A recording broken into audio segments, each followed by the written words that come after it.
अस्सलाम वालेकुम प्यारे दोस्तों, कैसे हैं आप। उम्मीद करता हूं कि आप लोग खैरियत से होंगे। आज मैं आप लोगों के साथ एमएस वर्ड शॉर्टकट कीज़ जो हैं वो आपके साथ शेयर करूंगा। तो आज मैं आपको बताऊंगा जो एमएस वर्ड में सबसे ज़्यादा जो कीज़ यूज़ होती हैं, अगर ये आप लोग अच्छी तरह से याद कर लेते हैं तो फिर किसी टेस्ट में भी अगर इनके हवाले से कोई क्वेश्चन आता है तो आप आसानी से सॉल्व कर सकते हैं। इसके अलावा अगर आप किसी ऑफिस में काम करते हैं तो आपका जो एमएस वर्ड में काम है वो काफ़ी ज़्यादा आसान हो जाएगा। तो सबसे पहले कंट्रोल प्लस एन है फॉर न्यू फाइल। उसके बाद जो दूसरी की है वो control plus O for open file है। कंट्रोल प्लस एस से अगर आपने कोई फ़ाइल सेव करनी है तो कंट्रोल प्लस एस से करेंगे। कंट्रोल प्लस F2 से प्रिंट प्रीव्यू, मतलब अगर आपने कोई भी प्रिंट लेना है, एक फ़ाइल बनाई उसका प्रिंट लेना है तो वो पेजेस के ऊपर कैसे आएगी इसके वो आपको एक अक्स देंगे। उसके बाद कंट्रोल प्लस पी से हम प्रिंट करते हैं फ़ाइल को, मतलब हार्ड कापी के अंदर लेते हैं। उसके बाद F12 से हम एक फ़ाइल को 2-3 जगह पे सेव करते हैं।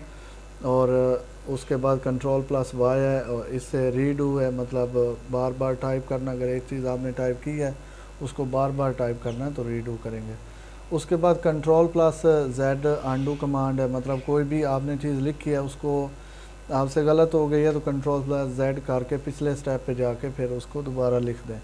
उसके बाद control plus X for cut, उसके बाद control plus C for copy, और कंट्रोल प्लस वी जो है वो है पेस्ट के लिए। अगर आपने कोई भी टेक्स्ट को कहीं पे पेस्ट करना है, एक जगह से कॉपी करके दूसरी जगह पे आप पेस्ट कर सकते हैं। मतलब एक फ़ाइल से आप कॉपी करके दूसरी फ़ाइल में पेस्ट कर सकते हैं। कंट्रोल प्लस ए है, मतलब सेलेक्ट ऑल। उसके बाद control plus F for find, ये काफ़ी अच्छी बहुत ज़्यादा यूज़ होती है ये की। उसके बाद control plus H for replace. उसके बाद control plus G go to command है, और उसके बाद control plus K hyperlink है। Control plus B for bold है, और control plus I for italic style है। उसके बाद कंट्रोल प्लस यू से हम टेक्स्ट को अंडरलाइन करते हैं।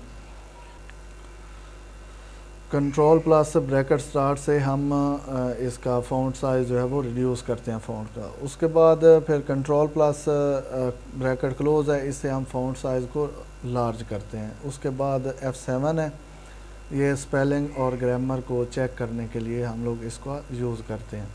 तो ये जितनी भी शॉर्ट कीज़ हैं इन्हीं के अंदर से ही एमएस वर्ड के रिलेटेड जितनी भी शॉर्ट कीज़ आती हैं टेस्टों के अंदर वो इसी के अंदर से आती हैं। तो आप लोग अगर ये थोड़ी सी शॉर्ट कीज़ हैं जो आप अगर याद कर लें तो इंशाल्लाह जिस टेस्ट में भी शॉर्ट कीज़ के हवाले से कोई भी क्वेश्चन होगा तो आप आसानी से सॉल्व कर लेंगे। इंशाल्लाह नेक्स्ट वीडियो में मैं आपको एमएस एक्सेल की शॉर्ट कीज़ जो है उसके बारे में अपडेट करूँगा। तब तक इजाज़त दीजिए, अल्लाह हाफ़िज़।